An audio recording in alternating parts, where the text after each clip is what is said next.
उसकी कमर से हाथ नहीं निकाल रहा।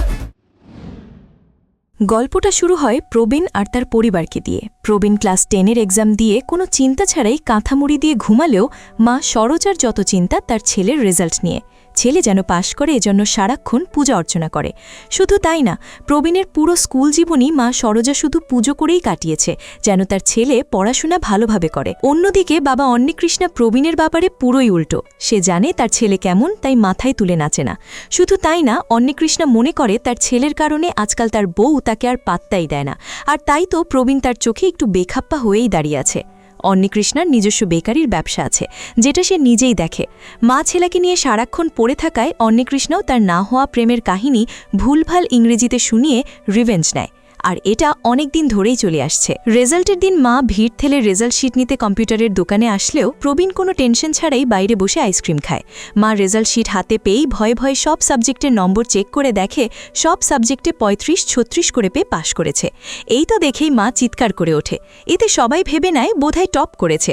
মায়ের এই চিৎকারে প্রবীণ নিজেও খুশি হয়, অর্থাৎ শুধু পাশ করাতেই তার মা এতটা খুশি হয়ে গেছে। অটোতে করে বাড়ি ফেরার পথে মা প্রবীণকে বলে, ক্লাস 10-এ তুমি 35 করে পেয়েছো, মানে ক্লাস 12-তে তুমি 85 মার্ক পাবে। তার মানে তুমি ভবিষ্যতে আইএএস অফিসার হতে যাচ্ছ। মায়ের এই কথায় প্রবীণ অবাক হয়, তবে বেশি অবাক হয় অটো ড্রাইভার। সে বলে, ক্লাস 10-এ আমি 80 মার্ক পেয়ে আজকে অটো চালাই, আর আপনার ছেলে 35 মার্ক পেয়ে কিনা আইএএস অফিসার হবে? এর চেয়ে হাস্যকর আর কিছুই হতে পারে না। মা তখন শুনিয়ে দেয়, আপনি পারেননি সেটা আপনার ব্যর্থতা, আমার ছেলে ঠিকই পারবে। অন্যদিকে বাবা অন্নিকৃষ্ণা ভেবেই রেখেছিল তার ছেলে পাশই করবে না, তাই ব্যাপারটা নিয়ে ভাবেইনি। তখনই সরোজা ছেলেকে নিয়ে এসে খুশি মনে জানায়, আমার ছেলে পাশ করেছে। এতে অন্নিকৃষ্ণার মুখ যেন শুকিয়ে যায়। জানতে চায় টোটাল মার্কস কত পেয়েছে। সরোজা 200 মার্কের কথা বললে অন্নিকৃষ্ণা সরাসরি জানিয়ে দেয়, প্রবীণকে দিয়ে পড়াশোনা হবে না, আমি আর পড়াতে পারবো না, এখন থেকেই সে ব্যবসা দেখবে। সরোজা বলে, আমার ছেলেকে আমি যেভাবেই হোক পড়াবো, কাউকে দরকার নেই, নিজেই পড়াবো। পাই সেদিনই 11-এ ভর্তি করানোর জন্য একই স্কুলে নিয়ে আসে, কিন্তু প্রিন্সিপাল জানিয়ে দেয়, আপনার ছেলেকে আমাদের স্কুলে ভর্তি করাতে পারবো না। তখন সরোজা প্রিন্সিপালকে আগের বারের ভর্তির কথা মনে করিয়ে দেয়। সেবার প্রিন্সিপাল নিজে প্রবীণের প্রশংসা করে ভর্তি করিয়েছিল, কিন্তু এবার প্রিন্সিপাল রাজি হয় না। সরোজা তখন তার কষ্টের কথা বলতে থাকে। বিয়ের অনেক দিন পর বাচ্চা হয়েছিল, অনেক কষ্ট করে বড় করেছে। এইসব শুনে প্রিন্সিপাল বলে, আর শোনাতে হবে না, 5 বছর ধরে একই গল্প শুনছি। সরোজা এবার বিষ খেয়ে আত্মহত্যার অভিনয় করে। এতে করে প্রিন্সিপাল আর না করতে পারে না, প্রবীণের ভর্তি হয়েই যায়। বাড়ি ফেরার পথে প্রবীণ অবাক হয়ে মাকে জিজ্ঞেস করে, কিভাবে কি করলে মা? মা জানায়, বিষ খাবার ভয় দেখিয়েছি। এইটা শুনে প্রবীণ আরও অবাক হয়ে বলে, এরকম অভিনয়ের কি দরকার আছে? মা জানায়, এরকম একটা বিষের বোতল বাড়িতেও থাকে, তোমার বাবাকে ভয় দেখানোর জন্য। বাড়ি এসে অন্নিকৃষ্ণা সরোজাকে দিয়ে দেয় তার মায়ের দেওয়া স্বর্ণ। এই স্বর্ণ সরোজা অনেকবারই বন্ধক রেখে টাকা নিয়ে বিভিন্ন কাজ করিয়েছে। এবারও সে বন্ধক রেখে প্রবীণের স্কুলের পেছনে খরচ করবে, তা অন্নিকৃষ্ণা খুব ভালো করেই জানে। এজন্যই দিয়ে দেয়। সেই সময় প্রবীণ কোনো টেনশন ছাড়া খাবার খেতে থাকলে বাবা তার উপর রাগ দেখায়। ঠিক সেই মুহূর্তে প্রবীণের এক বন্ধু বাড়িতে আসলে মা সাবধানে প্রবীণকে বাড়ি থেকে বের করে দেয়, যাতে বাবার কাছে কথা শুনতে না হয়। প্রবীণ বন্ধুর সাথে চলে আসে খেলার মাঠে। সেখানে বন্ধু জিজ্ঞেস করে, তোর বাড়িতে এরকম ঝামেলা লেগেই থাকে কেন? প্রবীণ জানায়, আমি হচ্ছি আমার মায়ের জান, কিন্তু বাবার কাছে আমি ভবঘুরে। প্রিন্সিপালের কাছেও আমি শুধুই ঝামেলা, কিন্তু আমি এসবের কোনো তোয়াক্কা করি না। তোয়াক্কা করি শুধু লাভের। আমার অনেক লাভ করার ইচ্ছে আছে। স্কুল জীবনে অনেক করেছিও। স্কুলের সবাই দিব্যার পেছনে ঘুরত, কিন্তু দিব্যা আমার পেছনে ঘুরত। তবে দুঃখের বিষয়, আমাদের বাস ছিল আলাদা, তাই আমাকে অন্য বাসে উঠতে হতো। কিন্তু সেখানেও আফসোস নেই, প্রিয়া তার পাশের সিট সব সময় আমার জন্য ফাঁকা রাখত। তার সাথে এভাবে প্রতিদিন বাসে করে স্টপেজ পর্যন্ত আসতাম। এলাকার দোকানদারের মেয়ের সাথেও আমার প্রেম ছিল, আরও অনেক প্রেম করেছি। প্রবীণ তার প্রেমের গল্প শেয়ার করতে থাকলে এক বন্ধু জানিয়ে দেয়, আসলে সব কিছু উল্টো। অর্থাৎ প্রবীণকে আসলে কেউ পাত্তাই দেয়নি, শুধু একটু দোকানদারের মেয়েটা ছাড়া। কিন্তু প্রবীণ আর এসব ভাবে না। নতুন ক্লাসে উঠেছে, এবার তার অনেক লাভ হবে। পরের দিন থেকে প্রবীণ আর তার 3 বন্ধু মিলে নতুন ক্লাস শুরু করে। দ্বিতীয় দিনেই ছিল হোমওয়ার্ক। 4 জনের একজনেই হোমওয়ার্ক করেনি, তাই ক্লাস থেকে তাদেরকে বের করেই দেওয়া হয়। ক্লাসের বাইরে 4 জন বোরিং সময় কাটাতে থাকলে পাশের ক্লাসরুম থেকে টিচার এক মেয়েকে বের করে দেয়। প্রবীণ যেন মেয়েটাকে প্রথম দেখাতেই পটানোর চেষ্টা করে, কিন্তু মেয়েটি কোনো পাত্তাই দেয় না। পরের দিনও ক্লাসে 4 বন্ধু আর ওই মেয়েকে বের করে দিলে প্রবীণ আর মেয়েটির মাঝে বন্ধুত্ব হয়। এভাবে আরও কয়েকদিন চলতে থাকে। একদিন মেয়েটি ক্লাসের বাইরে প্রবীণকে না দেখে আফসোস করে। ওদিকে প্রবীণও চায় আজকেও যেন ক্লাসরুম থেকে তাকে বের করে দেয়।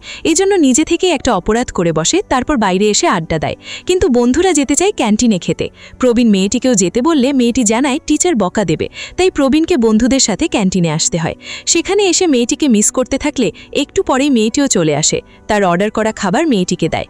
এরপর জিজ্ঞেস করে তোমার নাম কি? মেয়েটি জানায় তার নাম প্রেসিকা। প্রবীণও তার পরিচয় দেয়। প্রবীণ এরপর জানতে চায় প্রতিদিন কেন তাকে ক্লাসরুম থেকে বের করে দেওয়া হয়। প্রেসিকা বলে ক্লাস চলাকালীন আমার খিদে লাগে, তাই অন্যের খাবার খেয়ে ফেলি, এজন্য প্রতিদিন টিচারের বকা খেয়ে ক্লাসরুমের বাইরে থাকতে হয়। এটা শুনে প্রবীণ বলে আর তোমাকে খাবার নিয়ে চিন্তা করতে হবে না, আমার বাবার বেকারির দোকান আছে, আগামীকাল থেকে আমি তোমার জন্য খাবার নিয়ে আসব। যে কথা সেই কাজ। পরদিনই প্রবীণ তার বাবার দোকান থেকে খাবার নিয়ে এসে প্রেসিকাকে দেয়। দুজনের মধ্যে প্রেমের সম্পর্ক আরও গভীর হয়। এই পর্যায়ে দৃশ্য সরে আসে প্রবীণের মা বাবার দিকে। সরোজা অন্নিকৃষ্ণাকে জানায় তার ভাই একটা অনুষ্ঠানের নিমন্ত্রণপত্র ড্রাইভারের হাতে পাঠিয়েছে। অন্নিকৃষ্ণা ব্যাপারটা ভালোভাবে নেয় না। এতে বোঝা যায় অন্নিকৃষ্ণা সরোজার পরিবারের সাথে তেমন ভালো সম্পর্ক নেই। কিন্তু সরোজার ভালোর জন্য ভাইয়ের বাসায় যায়। সরোজা দেখে তার ভাই অনেক বড় বাড়ি করেছে, কিন্তু ভাই আর ভাবি তাদের পাত্তা না দিয়ে অন্যদের নিয়েই ব্যস্ত, যা সরোজাকে অনেক কষ্ট দেয়। এজন্যই অন্নিকৃষ্ণা তখনই সরোজাকে নিয়ে বাড়িতে চলে আসে। বাড়ি এসে সরোজা শুধু কাঁদতে থাকলে অন্নিকৃষ্ণা সান্ত্বনা দিয়ে বলে ওরা এখন অনেক বড় মানুষ, তাই পাত্তা দিল না। যখন আমরা অনেক বড় হব তখন ঠিকই পাত্তা দেবে। এটা বলার পর অন্নকৃষ্ণা জিজ্ঞাসা করে আমি কি তোমাকে খুশি রাখতে পেরেছি? আমার সাথে না আসলে আজ তোমার বড় ঘরে বিয়ে হতো, ওরকম বড় বাড়ি থাকতো, যেটার এখন কিছুই নেই। সরোজা জানায় আমি অবশ্যই তোমাকে পেয়ে খুশি আছি, আমাদের প্রবীণ আছে, আর কি লাগে? প্রবীণ একদিন অনেক বড় হবে, আমাদেরও সবকিছু হবে। অন্যদিকে প্রবীণ হিসাব মেলাতে থাকে প্রেসিকাকে বিয়ে করতে পারবে কিনা, আর হিসাব মিলিয়েও ফেলে। এতে সে খুবই খুশি হয়। বন্ধুদের সাথে নেচে বলে প্রেসিকার সাথে সে কমিটমেন্ট করতে যাচ্ছে। তখনই প্রেসিকা এসে প্রবীণকে বলে তুমি স্কুলের মধ্যে আর আমার সাথে কথা বলবে না, সবাই ভাবছে আমরা প্রেম করছি, কিন্তু তা তো সত্য নয়। আমার বাবা পুলিশ, আমি চাই না আমার বাবা তোমার কোনো ক্ষতি করুক। প্রেসিকার কাছ থেকে এসব কথা শুনে প্রবীণের মন খারাপ হয়ে যায়। বন্ধুরাও প্রবীণের সাথে মজা নিতে আসে।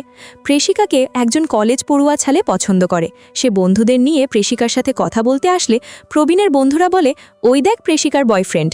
এতে প্রবীণ আরও কষ্ট পায়। অন্যদিকে প্রেসিকা প্রপোজ করতে আসা ছেলেটিকে জানিয়ে দেয় সে অন্য কাউকে ভালোবাসে, আর সেটা অন্য কেউ নয়, প্রবীণ। ছ্যাঁকা খেয়ে ছেলেটি প্রবীণকেই মারা শুরু করে। প্রবীণ মারার কারণ জানতে চাইলে ছেলেটি বলে প্রেসিকা আসলে তোকে ভালোবাসে। এটা শুনে প্রবীণ আকাশে উঠতে শুরু করে। প্রেসিকা বাড়ি যাওয়ার জন্য বাসে উঠেছিল। প্রবীণ সেখানে এসে বলে তুমি যখন আমাকে ভালোই বাসো তাহলে কথা বলতে নিষেধ করেছিলে কেন? প্রেসিকা জানায় তোমাকে স্কুলের ভেতরে কথা বলতে নিষেধ করেছি, বাইরে তো আর নয়। প্রবীণ এরপর সেই 3টে ম্যাজিক্যাল শব্দ শুনতে চায়। তখন প্রেসিকা মিষ্টি করে বলে দেয় আই লাভ ইউ। প্রবীণ খুশিতে আত্মহারা হয়ে ওঠে। রাতে প্রবীণ বন্ধু বাবলুকে দিয়ে ফোন করে প্রেসিকাকে আর কল কনফারেন্সে রাখে। বাবলু বন্ধুর কথা রাখতে ফোন দেয়। প্রেসিকার বাবা ফোন ধরলে বাবলু মেয়ের কণ্ঠে জানায় সে প্রেসিকার বন্ধু, প্রেসিকার সাথে কথা আছে। এবার প্রেসিকা কল ধরলে প্রবীণ মিষ্টি মিষ্টি কথা বলতে শুরু করে। একসময় জিজ্ঞেস করে তুমি আমাকে কি দেখে ভালোবেসেছ? প্রেসিকা পাল্টা একই প্রশ্ন করে প্রবীণকে, আর তাকেই আগে জানাতে বলে। প্রবীণ বলে তুমি অনেক বেশি কেয়ারিং, অনেক সুন্দর, তাই আমি তোমার প্রেমে পড়েছি। এরপর প্রবীণ ভালোবাসার কারণ জানতে চাইলে প্রেসিকা বলে আগামীকাল জানাবে। প্রবীণ এরপর ফোনে কিস দিয়ে কথা শেষ করে। এই কিসের ইফেক্ট প্রেসিকার ওপর না পড়লেও বাবলুর ওপর ঠিকই পড়ে। বাবলুর বাবা ফোন কেড়ে নিয়েছিল আর কিসের শব্দ শুনেছিল, তাই বাবলুকে জিজ্ঞেস করে তোকে কে কিস দিল? এবার বাবলু ধরা খেয়ে যায়। অন্যদিকে প্রেসিকা প্রবীণের সাথে ঘনিষ্ঠ হওয়ায় রেগে যায় প্রেসিকার বান্ধবী অনু, কারণ প্রেসিকাকে যে কলেজ পড়ুয়া ছেলে পছন্দ করে তার বন্ধুকে অনু পছন্দ করে। এখন প্রেসিকা যদি ওই ছেলের সাথে সম্পর্ক না করে তাহলে অনুও ওই ছেলেটিকে পাবে না। তাই অনু আর এক বান্ধবীকে বলে প্রেসিকার প্রবীণের প্রেমের সম্পর্ক যেভাবেই হোক ভাঙতে হবে। সেদিন প্রেসিকাকে পছন্দ করা ছেলে বন্ধুদের নিয়ে এসে প্রবীণ সহ তার বন্ধুদের এক জায়গায় তুলে নিয়ে আসে। সেখানে নিয়ে এসে প্রবীণকে মারতে থাকলে বাবলু তার আসল রূপ দেখায়, সবাইকে মেরে কাবু করে ফেলে। কিন্তু প্রবীণ প্রেসিকার কাছে এসে সবাইকে মারার কৃতিত্ব একাই নেয়। এতে দুজনের ভালোবাসার সম্পর্ক আরও মজবুত হয়। তা দেখে অনু আরও মাথায় হাত দেয়, কিন্তু প্রতিজ্ঞা করে এই সম্পর্ক সে ভেঙেই দম নেবে। এদিকে প্রেসিকা প্রবীণকে জানায় আমাদের 7 দিন দেখা হবে না, জরুরি কারণে 7 দিনের জন্য আমাকে গ্রামে যেতে হবে।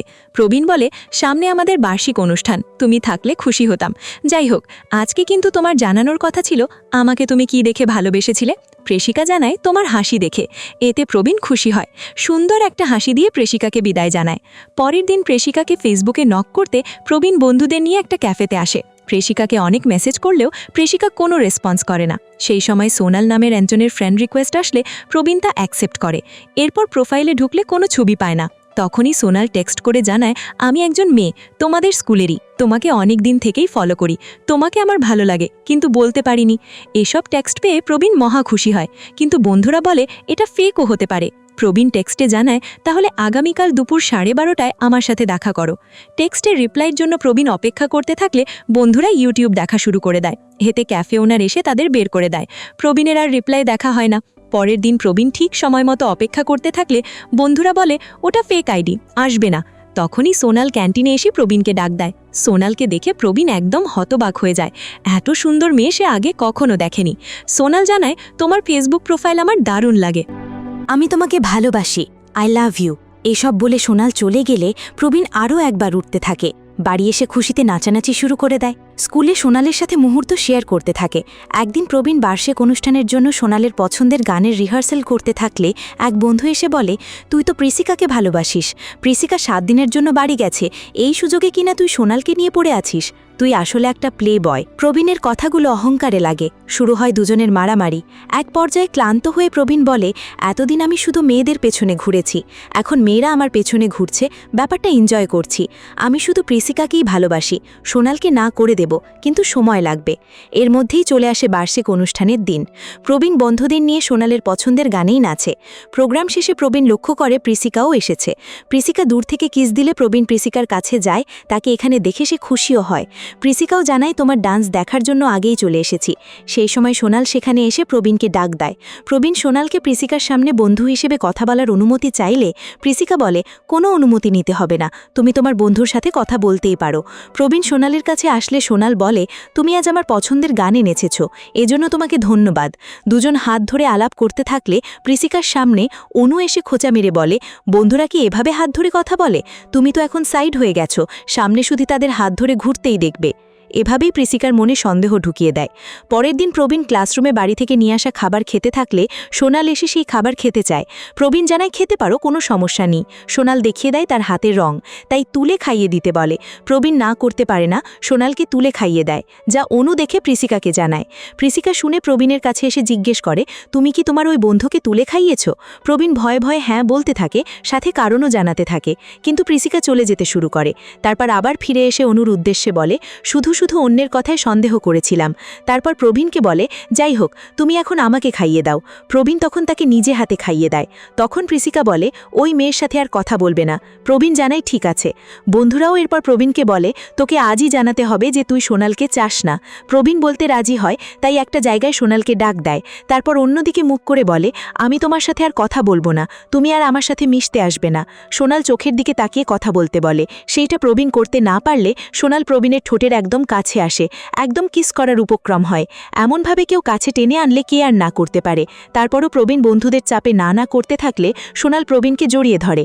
এতে প্রবীণও আর নিজেকে ধরে রাখতে পারে না, সেও জড়িয়ে ধরে। তখনই অনু হাততালি দিয়ে সামনে আসে। প্রবীণ পেছনে তাকালে প্রিসিকাকে দেখতে পায়, তাই প্রবীণ সোনালকে ধাক্কা দিয়ে প্রিসিকার কাছে এসে বলে, আমি শুধু তোমাকেই ভালোবাসি।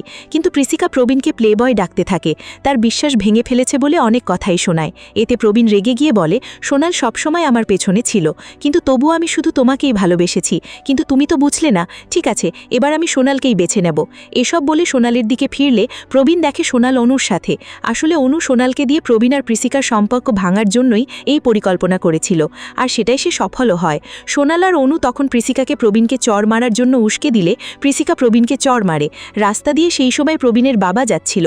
চড় মারাটা তিনিও দেখে ফেলেন। বাবা দেখে ফেলায় প্রবীণ চিন্তায় পড়ে যায় যে মাকে সবকিছু বলে দেয় কিনা, কিন্তু বাবা কিছুই বলে না। এতে প্রবীণ বুঝে যায় কিছু একটা পরিকল্পনা করছে। সকালে প্রবীণকে ঘুম থেকে দ্রুত উঠিয়ে অন্নকৃষ্ণা আগে তার মোটরসাইকেল পরিষ্কার করিয়ে নেয়। পরিষ্কার করানোর পর মোটরসাইকেলে করে প্রবীণকে নিয়ে আসে বেকারিতে। সেখানে বেকারির যাবতীয় কাজ করিয়ে নেয় প্রবীণকে দিয়ে। ব্ল্যাকমেল করে প্রবীণের খাবারও মজা করে খায়। পরের দিন প্রবীণ বন্ধুদের বলে, বাবা ব্ল্যাকমেল করে সব কাজ আমাকে দিয়ে করায়, এসব হয়েছে সোনালের জন্য, তাই সোনালকে আমি দেখে নেব। তখনই পিটি স্যার একটা ট্যুরের ঘোষণা দেয়, তাই প্রবীণ সিদ্ধান্ত নেয় এই ট্যুরেই সোনালকে মজা দেখাবে। পরের দিন ট্যুরে ঘুরতে এসে একের পর এক ছেলে সোনালকে প্রপোজ করতে থাকে। এতে সোনাল বেশ অস্বস্তিতে পড়ে যায়, তাই বলেই ফেলে, একটা মেয়ের সাথে কি কেউ এমন করে? তখন সবাই বলে ওঠে, ছেলেদের ক্ষেত্রে তো সব জায়েজ, তাই না? সামনে আসে প্রবীণ। এরপর পুরো ট্যুর জুড়ে সোনালকে নানাভাবে বিরক্ত করতে থাকে। এতে সোনাল দূরে একটা জায়গায় একা বসে কাঁদতে থাকলে ক্লাসের প্রথম মেয়ে কানাগা এসে সান্ত্বনা দেয়, সব কথাও শুনে কানাগা রেগে গিয়ে রাগ ঝাড়ে প্রবীণের উপর, বলে বেশি বাড়াবাড়ি করলে পিটি স্যারকে বলে দেব। ক্লাসে অনেকবারই কানাগার সাথে কথা কাটাকাটি হয়েছে প্রবীণের, তাই মনে মনে ভাবে একেও দেখে নিতে হবে। এর মধ্যে সবাই ক্লাস 12তে ওঠে। ক্লাসের প্রথম দিনেই কানাগার সাথে ঝগড়া বাঁধিয়ে দেয় প্রবীণ। কানাগা তার পরিবারের ছবি বন্ধুদের দেখাতে থাকলে প্রবীণ কানাগার বাবার ছবি নিয়ে মজা করতে থাকে। কানাগার বাবা ছিল টাকলা। প্রবীণ এটা নিয়ে মজা করতে থাকলে কানাগা কষ্ট পায়, বেঞ্চে মাথা রেখে কাঁদে। ক্লাসের টিচার আসলেও কানাগা ওভাবেই থাকলে প্রবীণ ভয় পেয়ে যায়। এই বুঝে কানাগা তাকে আবারও ফাঁসিয়ে দেয়। কিন্তু টিচার যখন জিজ্ঞেস করে কি হয়েছে, কানাগা বলে মাথা ব্যথা করছে, তাই চোখ দিয়ে পানি ঝরছে। এর আগে কানাগা বহুবার প্রবীণকে ফাঁসিয়েছে, এবার না ভাসানোয় প্রবীণ যেন অবাক হয়। সারাক্ষণ মাথায় ঘুরতে থাকে, কেন সত্যি কথা বলল না। ক্লাস শেষে তাই কানাগার কাছে এসে সরাসরি জিজ্ঞেসই করে, কেন তুমি স্যারকে আমার কথা বললে না? কানাগা কিছুক্ষণ ভেবে বলে, আমার ইচ্ছে হয়নি তাই বলিনি। এটা বলে চলে যেতে থাকলে প্রবীণ শুধু কানাগাকেই দেখতে থাকে, অর্থাৎ প্রবীণ কানাগার প্রেমে পড়ে গেছে। তাই পরের দিন থেকে প্রবীণ শুধু কানাগাকেই সারাক্ষণ দেখতে থাকে। কানাগাও যেন মিশে যায় প্রবীণের সাথে। প্রথমবার প্রবীণের সাথে রাস্তার ননভেজ বিরিয়ানি খেতে আসে। এমনিতে তার পুরো পরিবার নিরামিষভোজী, কিন্তু সে ননভেজ খেতে চায়। এজন্য প্রবীণ দেখিয়ে দেয় কিভাবে খেতে হয়। দুজনের মাঝে এখানে চলে বেশ খুনসুটি। পরের দিন ক্লাসে এক টিচার এসে জানান, আমাদের এক কর্মচারী মারা গেছেন, তাই আজ হাফ স্কুল আর আগামীকাল বন্ধ। মৃত্যুর কথা শুনে একটু মন খারাপ হওয়ার কথা, কিন্তু উল্টো সবাই খুশিতে লাফাতে থাকে। প্রবীণের মাথায় খেলতে থাকে অন্য কিছু। যেহেতু বাবা বেকারিতে, তাই কানাগাকে মায়ের সাথে পরিচয় করিয়ে দেওয়ার পরিকল্পনা করে। এজন্য কানাগাকে বলে, আজ আমার মায়ের জন্মদিন, তুমি যদি বাসায় গিয়ে মাকে জন্মদিনের শুভেচ্ছা জানাও তাহলে মা অনেক খুশি হতো। কানাগা বলে, যেহেতু জন্মদিন পালন করবে, আমি সহ বন্ধুরা সবাই গেলে মা আরও বেশি খুশি হবে। প্রবীণ এবার আর না করতে পারে না, সবাইকে নিয়ে চলে আসে বাড়িতে। মাকে পরিয়ে দেয় জন্মদিনের টুপি, কাটে কেক। কিন্তু মায়ের তো আজকে জন্মদিন না, তাই প্রবীণকে আড়ালে নিয়ে এসে জিজ্ঞেস করে, এসব কি হচ্ছে? আমার জন্মদিন তো আজকে নয়। প্রবীণ বলে, জন্মদিন আজকে হোক বা না হোক, আজকেই তোমার জন্মদিন, তুমি শুধু ওই মেয়ের দিকে একটু বেশি মনোযোগ দিও। এরপর প্রবীণ কানাগার বেশি আপ্যায়ন করতে থাকলে মা সেটা ভালোভাবেই লক্ষ্য করে। শুধু কানাগাকে আপ্যায়ন করায় অন্য বন্ধুরা হিংসে হয়, তাই প্রবীণ সবাইকে পাঠিয়ে দেয়। কানাগাও যেতে চাইলে প্রবীণ তাকে আর একটু থাকতে বলে, এতে মা খুশি হবে বলেও জানায়। কিন্তু মা প্রবীণের কথাগুলো শুনে আরও অবাক হয়। কানাগা আরও কিছুক্ষণের জন্য থেকে যায়।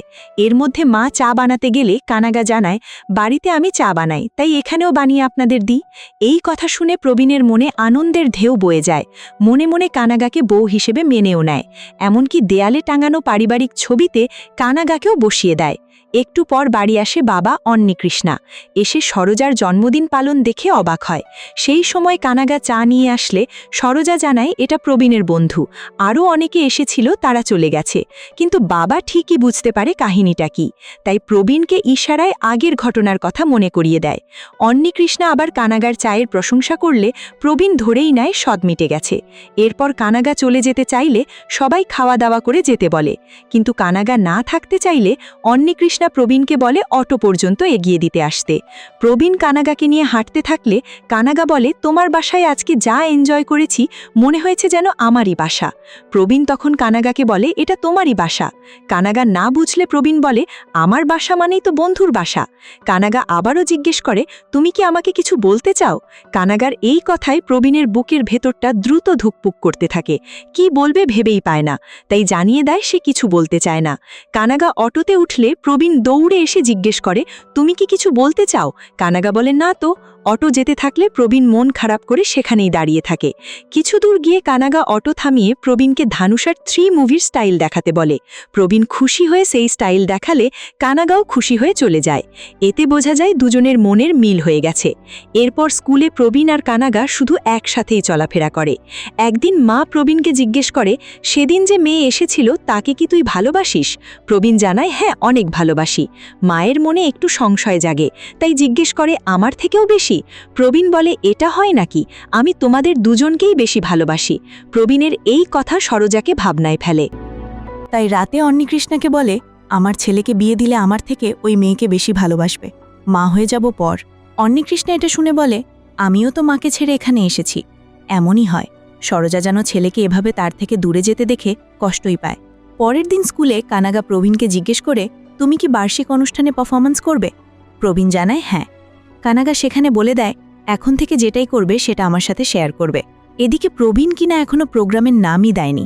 প্রোগ্রামের দায়িত্বে আছে সিদ্ধার্থ, যে কিনা বড়লোক ঘরের ছেলে, পড়াশোনায়ও ভালো, মেয়েরা তার পেছনে ঘোরে। প্রবীণ সিদ্ধার্থের কাছে প্রোগ্রামের নাম লেখাতে আসলে সিদ্ধার্থ প্রবীণের নাম লিস্টে দেয়ই না, সাথে অপমানও করে। প্রবীণও ছেড়ে কথা বলে না। প্রোগ্রামের দিন সিদ্ধার্থের পারফরম্যান্সের সময় তাকে ঘরে আটকে রেখে প্রবীণ বন্ধুদের সাথে পারফরম্যান্স করে। কানাগাসহ সবাই বেশ এনজয় করে, কিন্তু প্রোগ্রাম শেষে সিদ্ধার্থ প্রবীণের উপর রেগে যায়। হাতাহাতি শুরু হলে কানাগা সেখানে চলে আসে। সিদ্ধার্থকে দূরে যেতে বললে সিদ্ধার্থ বলে, তুমি কার সাফাই দিচ্ছ? সে তো একটা প্লে বয়। কানাগা বলে, প্রবীণ প্লে বয় কিনা তা আমি খুব ভালো করেই জানি, তুমি দূরে চলে যাও। সিদ্ধার্থ দূরে চলে যেতে বাধ্য হয়। কানাগা প্রবীণের হাত ধরে সেখান থেকে নিয়ে যেতে থাকে। এতে করে প্রবীণ যেন আরও বেশি কানাগার প্রেমে পড়ে যায়। এরপর থেকে ক্লাসে প্রবীণ শুধু কানাগাকেই দেখতে থাকে। বন্ধুরা সামনে এসে বলে, তুই কি শুধু তাকেই দেখবি, আমাদের দেখবি না? প্রবীণ তখন জানায়, আমার কানাগার প্রতি এমন ভালোবাসা হয়েছে যেমনটা আমার বাবার আমার মায়ের প্রতি। আরেক বন্ধু তখন প্রবীণকে বলে, তুই আসলেই বদলে গেছিস, সত্যিকারের ভালোবেসেছিস, এবার তাই মনের কথা বলেই ফেল। আগামীকাল ফেয়ারওয়েল ডে আছে, সেখানেই বল, পরে আর সময় পাবি না। পরের দিন ফেয়ারওয়েল ডেতে প্রবীণ কানাগাকে একটা জায়গায় ডেকে নিয়ে মনের কথাগুলো বলতে থাকলে কানাগা বলে, তোমার থেকে আমি এসব আশা করিনি, আমি তোমাকে বন্ধু হিসেবেই মানি, আর তুমি কিনা এসব ভাবলে? কানাগার এসব কথায় প্রবীণ একদম চুপ হয়ে যায়। কিছুক্ষণ চুপ থেকে জিজ্ঞেস করে, বার্ষিক অনুষ্ঠানের দিন সবার সামনে থেকে আমাকে ওভাবে কেন নিয়ে গেলে তাহলে? কানাগা জানায়, ওই দিনও বন্ধু হিসেবেই তোমাকে বাঁচিয়েছি, কিন্তু তুমি বন্ধুত্বও নষ্ট করে ফেলেছ, যেটা আমি কখনো আশা করিনি। এটা বলে কানাগা কাটতে কাটতে চলে গেলে প্রবীণও একদম ভেঙে পড়ে। এর আগেও সে ভালোবাসায় ব্যর্থ হয়েছে, কিন্তু এতটা কষ্ট সে কখনো পায়নি। বন্ধুরা সান্ত্বনা দিতে আসলে প্রবীণ দেখে বাবলুর মুখে আঘাতের দাগ, তাই জিজ্ঞেস করে, কি হয়েছে রে? বন্ধুরা বলতে চায় না, কারণ ঝামেলা বেঁধে যাবে, কিন্তু প্রবীণ জোর করে শুনেই নেয়। বাবলুকে মেরে এভাবে আঘাত করেছে সিদ্ধার্থ। এটা শুনেই সিদ্ধার্থকে মারতে যায়। শুরু হয় প্রবীণ বনাম সিদ্ধার্থ গ্যাং লড়াই। লড়াইয়ের এক পর্যায়ে কানাগাকে দেখে থমকে যায় প্রবীণ। তখনই পিটি স্যার এসে প্রবীণকে জোরে এক থাপ্পড় দিয়ে প্রিন্সিপালের রুমে নিয়ে আসে। ডাকা হয় দুই পক্ষের অভিভাবকদের। প্রবীণের মা এসে ছেলের জন্য কাকুতি মিনতি করতে থাকে। প্রিন্সিপাল জানায়, আপনার ছেলে যা করেছে তার জন্য লিভিং সার্টিফিকেট দেব। মা তখন প্রিন্সিপালের পায়ে পড়ে মিনতি করে বলে, এবারের মতো আমার ছেলেকে মাফ করে দিন, সামনে পরীক্ষা, একদম জীবন ধ্বংস হয়ে যাবে। প্রিন্সিপাল সিদ্ধার্থী পরিবারের কাছে মাফ চাইতে বললে মা সেটাই করে। ছেলের জন্য মা সিদ্ধার্থীর কাছেও মাফ চাইতে থাকে। এভাবে মাফ চাইতে চাইতে এক পর্যায়ে মা সেখানেই জ্ঞান হারিয়ে পড়ে গেলে প্রবীণ সহ সবাই মিলে হাসপাতালে নিয়ে আসে। স্ত্রীর অসুস্থতার কথা শুনে ছুটে আসেন অন্নিকৃষ্ণাও। অপারেশন শেষে ডাক্তার জানায়, মৃদু হার্ট অ্যাটাক হয়েছে, এখন ভয়ের তেমন কারণ নেই, কিন্তু পরীক্ষার পর সব বোঝা যাবে। অন্নিকৃষ্ণা ডাক্তারের রিপোর্ট শুনে প্রবীণের কাছে এসে রাগ দেখিয়ে বলে, সারাদিন তোর মা তোকে নিয়েই ভাবে, আর তুই এটা কি করলি? আমাকে যদি কেউ তোকে আর তোর মায়ের মধ্যে একজনকে বেছে নিতে বলে, তাহলে আমি তোর মাকেই বেছে নেব, সে আমার কাছে বেশি আপন, তুই আর আমার সামনে আসবি না। কিছুক্ষণ পর সরোজার জ্ঞান ফিরলে দুজনেই দেখতে আসে। সেখানে বাপ বেটার মনোমালিন্যের চেহারা দেখে সরোজা অন্নিকৃষ্ণাকে জিজ্ঞেস করে, তোমাদের মধ্যে কি কিছু হয়েছে? অন্নিকৃষ্ণা কোনো প্রশ্ন না করতে বলে। এরপর অন্নিকৃষ্ণা নিজে সরোজার সকল সেবা যত্ন 24 ঘণ্টা হাসপাতালে থেকেই করতে থাকে। প্রবীণও হাসপাতালে একা চুপচাপ দিন কাটায়। অন্যদিকে স্কুলে 1 মাসের কোচিং শুরু হলে কানাগা প্রবীণকে মিস করতে থাকে। ছাড়পত্রের দিন অন্নিকৃষ্ণা টাকা ম্যানেজ করতে পারে না, এজন্য সরোজের স্বর্ণই বন্ধক রেখে সরোজকে হাসপাতাল খেতে ছাড়িয়ে বাড়িতে নিয়ে আসে। বাড়িতে এসে সরোজ একটু অস্বস্তি বোধ করলে প্রবীণ মাকে মিতে যায়, কিন্তু তার আগেই সরোজকে পানি খাওয়ায় বাবা অন্নিকৃষ্ণা। পানি খাওয়ানোর সময় বলে, তোমার যে কোনো দরকারে আমি আছি, কোনো নিক্কম্মার জন্য তোমার কষ্ট পেতে হবে না। এই কথায় বেশ কষ্ট পায় প্রবীণ। এরই মধ্যে প্রিন্সিপাল অভিভাবক সহ প্রবীণকে ডাকলে অন্নিকৃষ্ণা প্রিন্সিপালকে জানায়, এভাবে অন্যের কারণে আমাদের ডাকবেন না, এতে আমরা অপমানিত হই।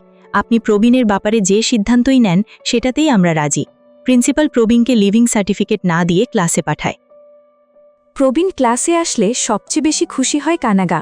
পুরোটা সময় কানাগা প্রবীণের দিকেই তাকিয়ে থাকে, কিন্তু প্রবীণ একবারও তাকায় না। ক্লাস শেষে কানাগা প্রবীণের সামনে দাঁড়িয়ে বলে, আমি তোমাকে অনেক পছন্দ করি, কিন্তু আমার জীবনে অনেক স্বপ্ন আছে, তোমার তো জীবনে কোনো স্বপ্নই নেই। তুমি পড়ালেখা করো না, সারাদিন শুধু ঘুরে বেড়াও, পরীক্ষায় ফেল করলেও তোমার কিছুই যায় আসে না। তোমার আর আমার মাঝে অনেক পার্থক্য, যা আমাদেরকে আলাদা করেছে। কানাগার এসব কথা শুনে এক বন্ধু পাশ থেকে বলে, এমনভাবে বলছো যেন প্রবীণ 12 পাশ করলে তুমি তাকে ভালোবাসবে, কোনো লাভ নেই। এইটা বলে প্রবীণকে নিয়ে যেতে থাকলে কানাগা প্রবীণকে ডেকে বলে, তুমি 12 পাশ করে দেখাও, আমি তোমাকেই ভালোবাসবো, আর 12 পাশ না করা পর্যন্ত আমার সামনে আসবে না। বাড়ি এসে প্রবীণ কানাগার সেসব কথা মনে করে বন্ধুদের ফোন করে বাড়িতে ডেকে নিয়ে পড়তে বসে, যা দেখে মা খুশি হয়। প্রবীণ ভর্তি হয় বিশেষ কোচিং সেন্টারে, সেখানে কিছু না বুঝলে টিচার আলাদাভাবে পড়ায়। এইভাবে পড়াশোনায় মনোযোগ দেওয়ায় প্রিন্সিপাল অনেক খুশি হয়।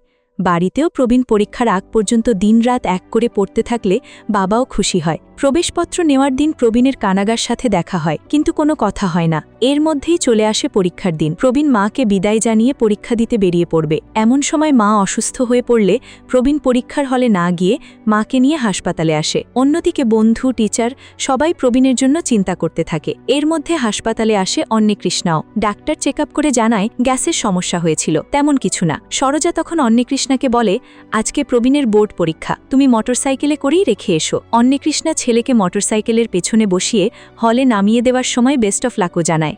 প্রবীণ ছুটে আসে পরীক্ষার হলে। তার কাছে কলমও ছিল না। বন্ধুর থেকে কলম নিয়ে প্রশ্ন দেখে সে যেন কাঁপতে থাকে, কিন্তু কিছুক্ষণ চুপ থাকার পর লিখতে শুরু করে। দৃশ্য সরে যায় একদম রেজাল্টের দিনের ভোরবেলায়। মা প্রবীণের ভালো রেজাল্টের জন্য পুজো করে তারপর প্রবীণকে ঘুম থেকে জাগিয়ে তুলে খাওয়ায় পূজার লেবুর জল। প্রবীণ ফ্রেশ হয়ে রেজাল্ট দেখতে বের হওয়ার জন্য পরে নেয় মায়ের দেওয়া শার্ট, যেটাকে সে আগে তুচ্ছ তাচ্ছিল্য করেছিল। সেই শার্ট পরে প্রবীণ মায়ের সামনে দাঁড়ালে মা খুবই খুশি হয়। দুজন রেজাল্ট দেখার জন্য বের হওয়ার প্রস্তুতি নিলে বাবাও তাদের সাথে যেতে চায়। তিনজন মোটরসাইকেলে করে আসে স্কুলে। সেখানে সরোজা অনেক মানুষের ভিড় দেখে ঘাবড়ে যায়। এবার একটা ব্যানারে দেখতে পায় প্রবীণের ছবি। সেই ছবি দেখে প্রবীণকে বলে, তুই কি নকল করে ধরা পড়েছিস? তোর ছবি এভাবে দেওয়া হয়েছে কেন? পাশ থেকে একজন জানায়, আপনার ছেলে 9ম র্যাঙ্ক করেছে, তাই ওর ছবি ওখানে। এটা শুনে সরোজা খুশিতে আত্মহারা হয়ে ওঠে, জড়িয়ে ধরে প্রবীণকে। বাবা হাত রাখে প্রবীণের কাঁধে। প্রবীণ তখন নিজেকে পৃথিবীর সবচেয়ে ভাগ্যবান মানুষ মনে করে।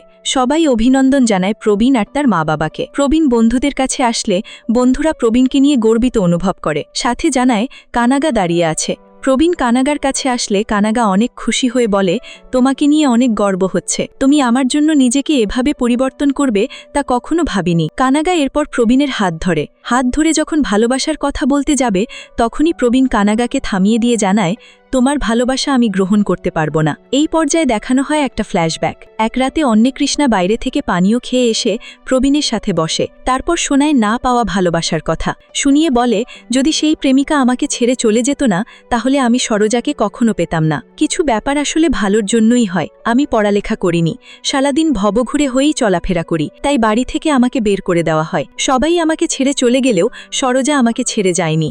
সরোজা আমার সাথে আসতে গিয়ে তার পরিবার থেকেও দূরে চলে যায়। আমাদের একবেলা খাওয়ার মতো কিছু ছিল না। তারপরও সরোজা আমাকে বেকারির মালিক বানিয়ে দেয়। বেকারির মালিক হয়েও যে কোনো অনুষ্ঠানে আমাকে তুচ্ছ তাচ্ছিল্য করত সবাই, কারণ আমি শিক্ষিত নই। ব্যাপারটায় আমার চেয়ে বেশি কষ্ট পায় সরোজা, তাই ঠিক করে তোকে মানুষের মতো মানুষ করে গড়ে তুলবে। তোকে নিয়ে তোর মায়ের অনেক স্বপ্ন, আমি সফল হতে পারিনি, কারণ আমার সাথে তেমন কেউই ছিল না। তোর সাথে আমরা আছি, তোকে সফল হতেই হবে। এসব বলে উঠে যেতে থাকলে প্রবীণ কাঁদতে থাকে। তখন অন্নেকৃষ্ণা ফিরে এসে আবার বলে, তোকে আমি সবসময় বকাঝকা করি যাতে তুই আমার মতো না হস, তোকে যেন আমার মতো অপমানিত হতে না হয়, তাই সব সময় শাসন করতাম। তোকে তোর মা যেমন ভালোবাসে তেমনি আমিও ভালোবাসি, তুই আর তোর মা ছাড়া তো আমার কেউ নেই। বাবার এসব কথা শুনে প্রবীণ কাঁদতে কাঁদতে তার বাবাকে জড়িয়ে ধরে। দৃশ্য ফিরে আসে বর্তমানে। প্রবীণ কানাগাকে বলে, আমি ফেল করলে তুমি আমার সামনে আসতে না।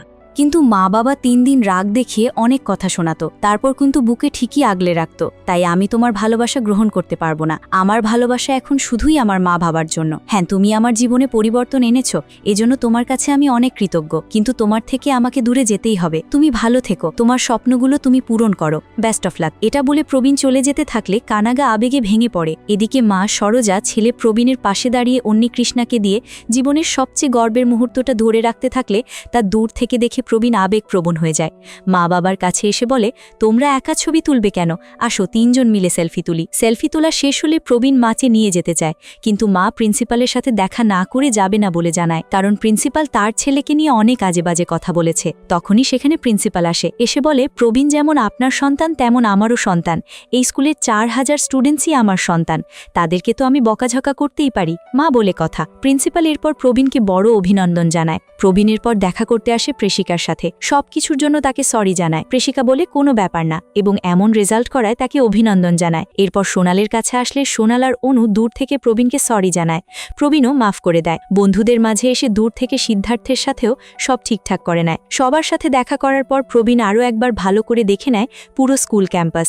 তারপর মা বাবার সাথে বাড়ি ফেরার পথে মাকে জিজ্ঞেস করে, 12 তো পাশ করলাম, এখন সামনে কোন সাবজেক্ট নিয়ে পড়াতে চাও? আমাকে নিয়ে তোমার স্বপ্ন কি? মা জানায়, আমার স্বপ্ন একটাই, তুই আইএএস অফিসার হবি। প্রবীণ জানায়, আমি এটাই হয়ে দেখাবো, তোমার স্বপ্ন পূরণ করব। আবার বাবাকে জিজ্ঞেস করে, সেদিন আমাকে চর মারা দেখেও কেন মাকে কিছু জানাওনি? বাবা বলে, আমিও আমার প্রেমিকার কাছ থেকে চর খেয়েছিলাম, আর চর খাওয়ার পর আমার জীবনে পরিবর্তন এসেছিল, তাই ভেবেছিলাম তোর জীবনেও পরিবর্তন আসবে, তাই আর তোর মাকে কিছু বলিনি।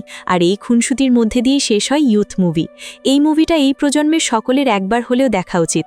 এই প্রজন্ম পড়ালেখা বাদ দিয়ে শুধু সারাদিন মোবাইল আর প্রেম নিয়েই ব্যস্ত থাকে, কিন্তু তাদের মা বাবা যে কত স্বপ্ন বুনছে তার কোনো হুঁশ নেই। তাই মুভিটা দেখলে বুঝতে পারবে মা বাবা সন্তানের জন্য কতটা ত্যাগ স্বীকার করে। আপনাদের কেমন লেগেছে তা জানিয়ে দিন কমেন্ট বক্সে।